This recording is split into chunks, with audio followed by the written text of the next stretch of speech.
Hello everyone, welcome back to our YouTube channel Becoming a ROS Developer. I'm Desire and today I've got Manuel who has just completed the course ROS2 Basics using Python and he's going to be giving us a presentation on that. So what I'm going to do is to give him the platform so he can begin his presentation. Alright, whenever you're ready, Manuel. Good. So look, I've already set up my project environment, and first thing I'd like to do is to show you the like how my code works and see it in real action. And then I've prepared 3 4 slides to just like briefly explain the code structure and the logic of the scripts and how things work basically in the program itself. Okay, So wonderful. um, and my terminal, I've gone into my working directory. I've run the source command, and I've already prepared the launch command as well to trigger the launch script. So I'm clicking enter, um, and the process should be starting. Robot is rotating, trying to identify the closest wall and align into it. Mm-hmm. And thereafter, it starts chasing the wall. I'm printing odometry, as you can see in my terminal, like the cumulative run distance, Mm-hmm. distance to the starting point, like to the origin, let's say, and also showing the distance to the wall, the distance clear in the front as well. So we can see how it approaches the front walls and it diminishes, etc. And then once it completes the lap, it should recognize that and stop basically. Okay. Um, an additional look, it's stopping now. I actually took the liberty Wonderful. to add an additional feature, which was that it would print the trajectory at the end of the lab. So we can see here a message of, I think, something like image saved somewhere. And I'm gonna show it to you as a kind of final thing. Well, these are all my tries from yesterday evening, making sure everything would work today. So here's the final one. You can see the timestamp. So if I click download, we get the trajectory of the lap, and we can see it's kinda smooth. In my presentation, I show you that, until I managed to get it this smooth, I initially had a much more bumpy and oscillating trajectory along the walls. But yeah, so that's kind of the demo of the code Alright. in the physical room. I see that you stopped a bit earlier there. Can you take us through what you think is it Yeah, happened? that. Thank you. A good observation. Yeah, let me actually bring back the trajectory plot.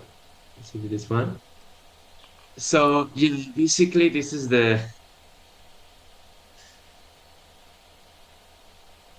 this parameter of how close you need to be to the origin coordinates to kind of accept that you've completed the lab, Yes. and it needs to be fine, like, or small enough to kind of like really make it a full lap. But then if it is a very small threshold for closeness to the origin, then it might not recognize it. So I remember when I was setting this up, sometimes it was I don't know, maybe not going that close to the wall or maybe a bit farther to the wall, and then it would continue making a new lap, not really seeing that it passed close to the origin, so it wouldn't stop at the end of the lap. So yeah, I think I left it at something like 25 centimeters, where I saw it was robust to kind of catch it frequently. Maybe it could go smaller and make them both closer to each other, but Yeah. I think that's the reason. It's just the way it Yeah, works. yeah. It's good that it worked on the first time, right? So right now It you. didn't. So I had to. I remember I put it even wider. Like I think I had put 35 centimeters. Then Yes. I saw the trajectory plot. It was not that beautiful, so I tried to make it smaller. But then, if I make it even smaller, probably it would fail sometimes. Yeah. So Um, this one is 25. So 0.25 meters. So 25 centimeters, right? And that's the radius, which means that whenever it gets within that circle of. exactly. Okay. I see. That's Wonderful. the way Wonderful. All that's the way right. it All is. right. Uh, let's go on. All right. So then I had prepared 3 4 slides to, I don't know, discuss discuss the kind of like the code itself, Mm-hmm. like the mental model behind the code. Yeah, sure. Do I Let's. do slideshow here? Are you seeing now the presentation? Yes, we can see it. Yes. Cool. So it's just 4 slides, right? I want to keep it simple and give room for questions or whatever. So look, there's 3 points I'm gonna present. So kind of like high level commentary on architecture, Mm-hmm. then the script structure and logic of the three key scripts, which is high level. I'm not gonna show the full code, just say the code or conceptual approach to All it. right. Yeah, we And then can.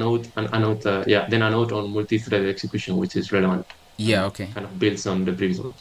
Okay. Good. So yeah, in terms of architecture, right? So as I mentioned, the whole Wallflower package is mainly consisting of three scripts, right? Mm-hmm. I'm gonna explain later the structure and logic of those, but chronologically, how the execution flows is as in the screen, right? So Mm. you like I execute the launch file, and it starts the Wolf Finder, Autumn Recorder, and Wallflower nodes Mm-hmm. simultaneously. Then there is a handshake, like a service called by the wolf follower that sends a request to the wolf finder for it to trigger the function of aligning the robot, like identify the closest wall and align it on the right side. Mm-hmm. Then so that's the alignment phase basically.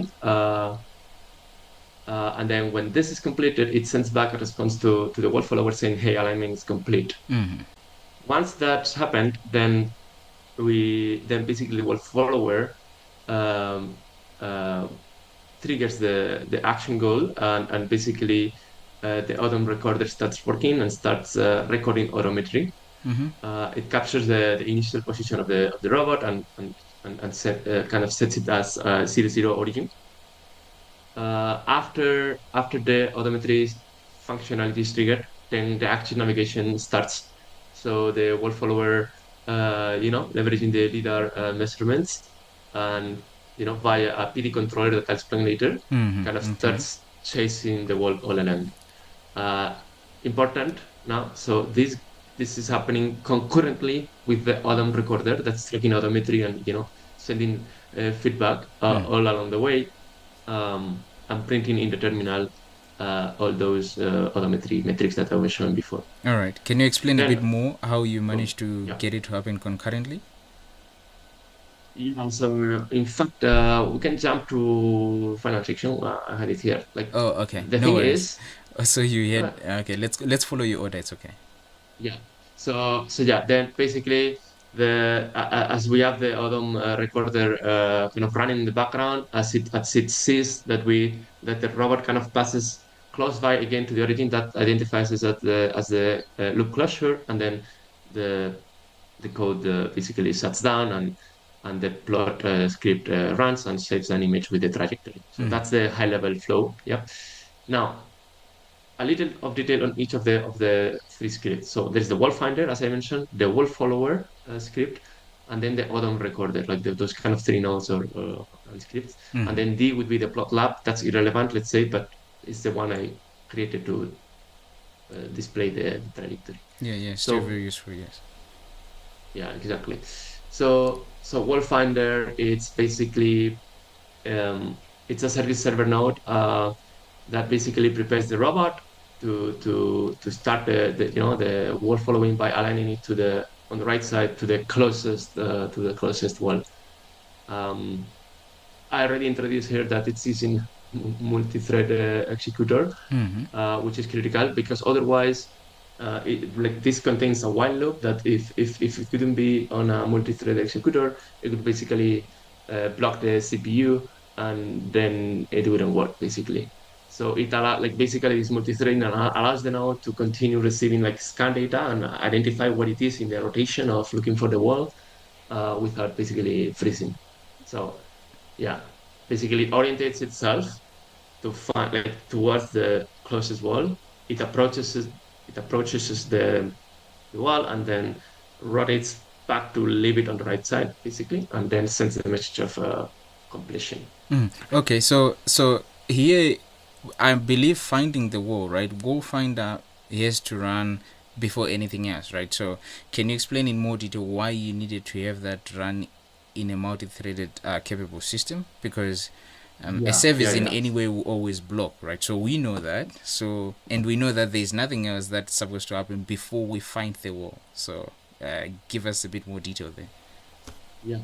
So the way I understand this is, so the way I basically coded the wall finder node is that basically you get an initial leader measurement array, Mm-hmm. and you identify where basically where like the shortest distance rate it's located. Mm-hmm. But then you enter into a while loop as you rotate to try to face the wall in front of you, Mm-hmm. that you need to get access to updated info on your like on the lidar measurements.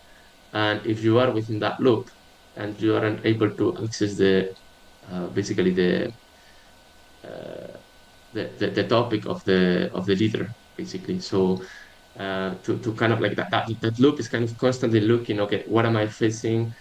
Have I rotated enough? Am I already facing the wall? And to understand that, you need to get the fresh info from the leader. So I Okay, guess that's so the all right. reason why it needs to be multi-threaded. Mhm. All right, so from what I'm getting is you're saying in your wall finder you have two things that are happening. You have the one that's um, the first is running a subscriber to the lighter data, right? And then the other one is running the Exactly. while loop. Exactly. Okay. Those need to not interrupt each other, not make like not block each other. That's Okay. the Yeah, thing. yeah. I see. I see. I see. All right, makes sense now. Let's go on. Right, jump. So then word following, right? So this will be kind of like the brain, if we can think of it like that. It's kind of the orchestrator or the driver of the robot. Um, so it basically is like a service client, also an action client, Mm-hmm. and also a publisher because it's acting on the engines and the motors, and also it's a subscriber, right? So it's kind of is the most complex node and script.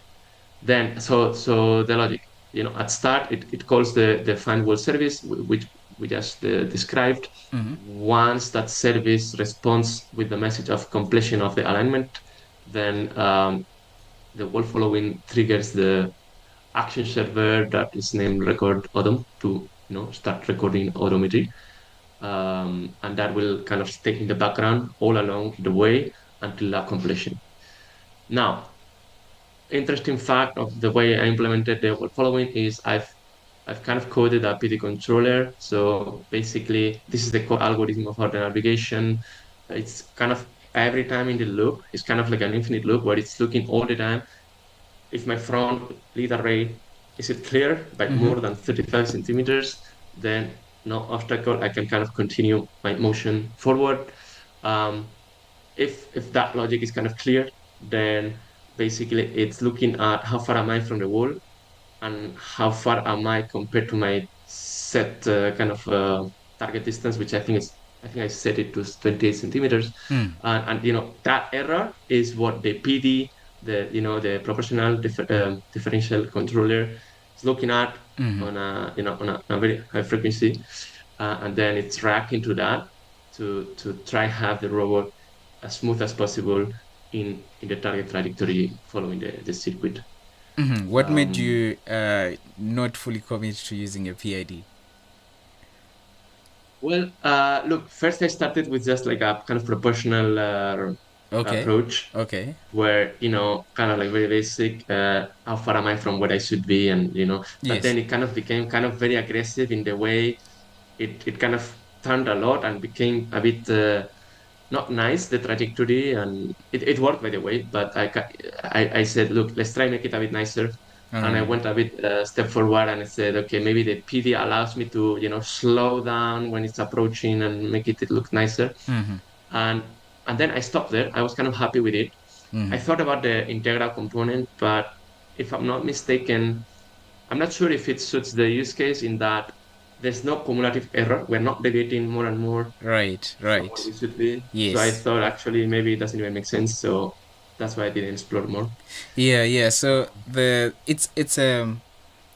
the minimum approach, I like that. I like that, right? Because you found what worked, and and it worked, right? So there is no need to overcomplicate it. What I think the integral component would have done is maybe smooth it out a bit more, because then it would notice when the error is increasing before it gets to the apex where you have got like the greatest negative or the greatest positive. So the peaks, if you remember Yes. from the loop, Right. right, the peaks would become smoother or Yeah. it would come down a bit. But yeah, okay, Right. wonderful, wonderful. I see. Okay, look, then it was probably like a misconception. Mm-hmm. I'm not super expert on PIDs. I kind of know the fundamental, but yeah, maybe if I would have tried, I would have noticed it's actually better. I Mm. just didn't even try, to be honest. Yeah, that Cool. this is still good. It works. It works. Yeah, Well. yeah. For the purposes of what we're doing, it's really good. I think. Yeah. Thank you. So then the last kind of thing, so one thing is kind of following the kind of straight walls, but then I have a like that separate kind of logic looking at like clearance on the front ray. Mm. So every time it identifies getting closer to 35 centimeters in the front ray, it basically doesn't think more, just do a left turn to and continue like slower forward motion to kind of like clear the corner and then continue with the same logic, right? Mm. And all of this is happening um, basically in parallel with the telemetry reception from the Autumn recorder. Okay. All right. So let's wrap it up in about 2 minutes so that we can finalize in Yes. time. Yes. Right. So then we have the Odom recorder, which is basically the action server, which is in the background continuously looking at where am I, how far am I from the beginning, and trying to identify if we will get again close to the origin to kind of identify the lab completion.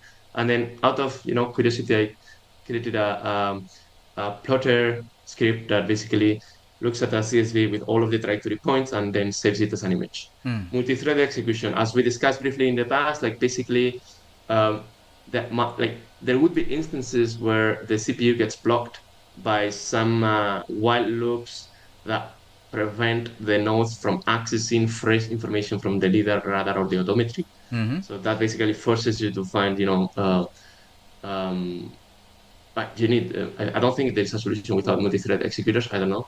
So that's what I implemented via callback groups, and then that's it. The only final thing I wanted to show is look, just kind of like a Yeah. Yeah. progression on the PID implementation. So like the first time I kind of saw my trajectories looked Mm-hmm. like on the left, Yeah. even worse, but I've just showing here two examples. By fine-tuning the PID, I managed to get to the kind of right side one. Um, yeah, so that was a fun part, by the way. So Yeah. yeah, Very look, that's very the cool. short story. Let me stop here for because I think we're almost in time. Yeah. Yeah, yeah. Very cool illustration. Love that. I love that quite a lot, and I think it's important for everyone who is watching. Right, it is a very good way of having a clear documentation and data logging that will help in the future. So I think this is a very good approach. Thank you very much, Manuel. So we're gonna wrap it up here, and then we'll finish our conversation on Zoom. Okay. Thank you. Alright, everyone, this was Manuel's presentation and wonderful, wonderful work, and a warm congratulations to him. And would like to encourage all those of you who would want to try this course or any other one that we offer certification on to do so. And then you can also come and showcase your work like Manuel did. So